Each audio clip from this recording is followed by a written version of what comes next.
Oke, halo semuanya. Welcome back to William Hartanto YouTube channel. Dan kali ini kita bahas IHSG dulu aja ya, karena ini sudah mau bulan Desember, yang mana biasanya orang bilang Santa Claus Rally. Apa hubungannya ya? Tapi ya memang dari dulu juga istilah itu selalu dipakai, dan ya saya udah tahu juga sih, walaupun saya kayak kaitannya dengan Santa Claus itu apa gitu. Kayak sebenarnya cuman window dressing yang dibesarkan dengan ganti nama aja. Tapi kalau misalnya kita lihat peluangnya, apakah mungkin terjadi atau tidak, ya saya kira semua dari Anda juga udah tahu ya bahwa memang IHSG itu kecenderungannya bulan Desember naik. Walaupun dalam 20 tahun terakhir cuma satu kali doang dia merah, saya lupa 2021 kalau nggak salah. Tapi itu pelemahan yang tipis, sehingga sangat mungkin di tahun ini, 2024, bisa aja terjadi. Nah, sebagai catatan, video ini saya buat tanggal 23 November, jadi tinggal 8 hari ya, 7 hari menuju Desember. Dan apa yang bisa kita perhatiin dari HSG-nya? Karena kalau kita ingat kemarin di HSG-nya itu naik, ya ditutup menguat sekitar berapa nih? Sekitar 0,77%. Nah, jadi apakah kita bisa melihat ini sebagai suatu kondisi yang ribuan atau belum? Ya, sebenarnya di grafik Anda sudah bisa lihat juga, karena saya akan jelasin bagian yang ditandai kotak itu. Bisa disclaimer dulu, di sini kita benar-benar bahas IHSG aja, dan saya belum membuat stock pick sama sekali. Karena sekarang ini kan weekend ya, rencananya sih mau rilis buat klien duluan. Jadi yang sekarang kita baru bahas IHSG-nya aja, karena misalnya klien saya juga lagi mau cari tahu soal update IHSG, saya tinggal bilang nonton dari sini aja nggak apa-apa, karena saya pasti ngomongnya sama kan IHSG doang gitu loh. Ya jadi kita itu yang akan saya lakukan, update IHSG-nya, lalu apa aja yang perlu diperhatiin. Kalau saham-sahamnya nanti urusan belakangan, Anda punya dua pilihan, bisa lihat dari Outlook secara free, itu selalu ada tiap hari, atau yang versi berbayarnya ada membership WA Project, yang mana itu fasilitas yang kita siapin buat Anda yang butuh gitu ya. Oke, nah jadi dengan IHSG yang naik 0,77%, apakah sudah bagus atau belum? Sebenarnya kalau mau bilang bagus sih, kelihatannya udah, karena ada area demand zone yang terbentuk di sini. Ya, demand zone itu ada di area 7118 sampai dengan 7229. Jadi asumsi aja 7230, kita bulat-bulatin biar biar nggak meleset-meleset sedikit.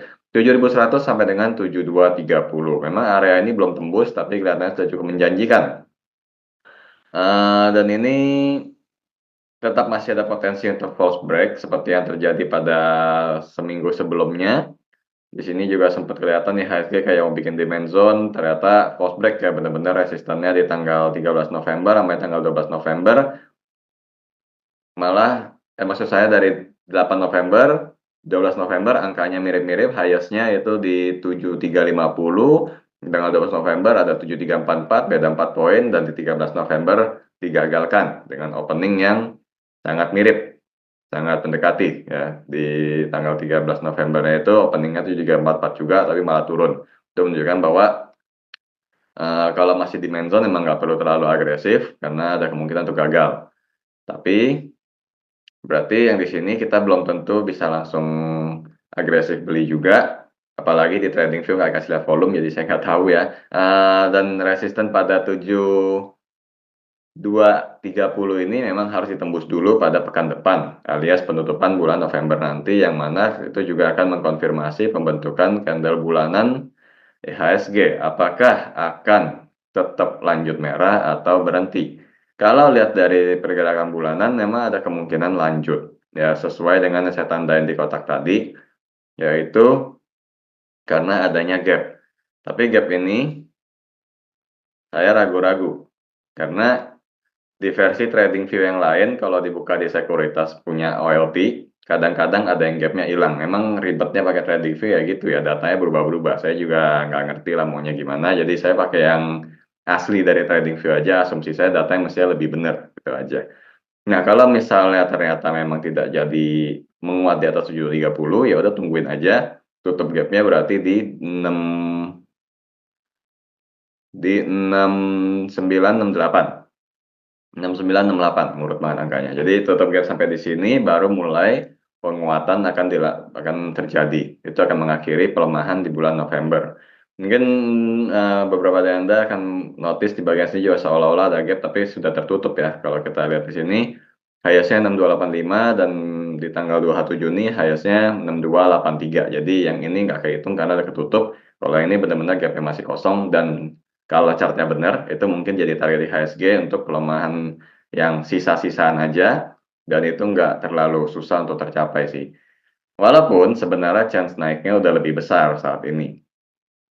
Cara taunya gampang. Anda bisa lihat di sini saya sambil tandain ya. Kita pakai curve. Itu tinggal ngelihat ritmenya aja. Seberapa sering reboundnya terjadi, seberapa cepat maksud saya reboundnya terjadi, ini sudah cukup cepat termasuknya. Jadi semakin cepat ke sini sebenarnya memperlihatkan bahwa volatilitasnya kan semakin tinggi, sebenarnya potensi berakhirnya tren itu akan lebih cepat kalau kondisinya seperti ini. Jadi semakin cepat dia bikin resisten baru, juga di saat bersamaan support baru sudah kebentuk, demand zone hitungannya, itu sudah menunjukkan potensi akhir dari suatu tren. Makanya kalau misalnya turun sampai tutup gap itu cuma sisaan doang yang mana harusnya kita sambut. Karena mungkin di area situ juga Anda sudah tidak akan lihat foreign net sell juga, harusnya sudah habis. Anyway, saya baru sadar banyak yang bilang pattern IHSG itu bukan inverted cup handle, tapi head and shoulder ternyata dihitung dari sini ya, dihitung dari Juni, shoulder kiri, head, shoulder kanan, dan turun. Ya, anyway, yang manapun benar, sedangkan saya datangkan dari sini kan. Yang manapun benar karena dua-duanya pattern bearish. Nah, sekarang di bulan Desember ini apa yang perlu kita perhatiin? Di sini saya akan sharing beberapa hal yang menurut saya perlu diperhatiin, atau mungkin juga tidak, tergantung saham yang Anda pegang terpengaruh dengan sentimennya atau tidak. Anda perlu perhatiin di bulan Desember nanti, karena ini bisa aja mempengaruhi nasib portofolio. Sedangkan IHSG tadi kan dua arah nih. Antara tutup gap, itu pun karena saya mencurigai TradingView punya kesalahan data di TradingView versi lain, versi sekuritas ada yang nggak pakai gapnya. Walaupun misalnya langsung naik, belum tentu juga semua saham ikutan naik. Oke, ini dia saya langsung pakai PowerPoint aja. Hal-hal yang perlu diperhatiin kalau Desember udah pasti laporan keuangan. Walaupun laporan keuangan ini sudah cukup gampang untuk prediksi karena sisa satu kuartal ya. Biasanya kalau di September di Q3 udah bagus, Q4-nya nanti annualnya otomatis walaupun misalnya tidak bertumbuh, turun-turun dikit gitu, itu tetap secara annualnya dihitung bertumbuh, itu akan direspon positif oleh market.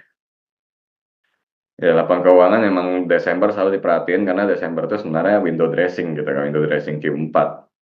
Terlepas ngangkat IHSG-nya atau enggak gitu. Tapi di bulan Desember biasanya trading akan lebih gampang karena window dressing tersebut. Nah, itu terjadi pada masing-masing saham. Makanya saya bilang bisa aja saham yang Anda pegang nggak ada hubungannya sama IHSG sama sekali. Lalu kebijakan suku bunga. Kenapa ini harus diperhatiin dan justru harus lebih cermat atau diawasin karena ada kemungkinan suku bunga tidak turun lagi. Kalau kita lihat datanya US, inflasinya masih tinggi, mereka nggak mau buru-buru, dan Powell sudah ngomong juga kan tidak dalam kondisi yang harus tergesa-gesa untuk rate cut.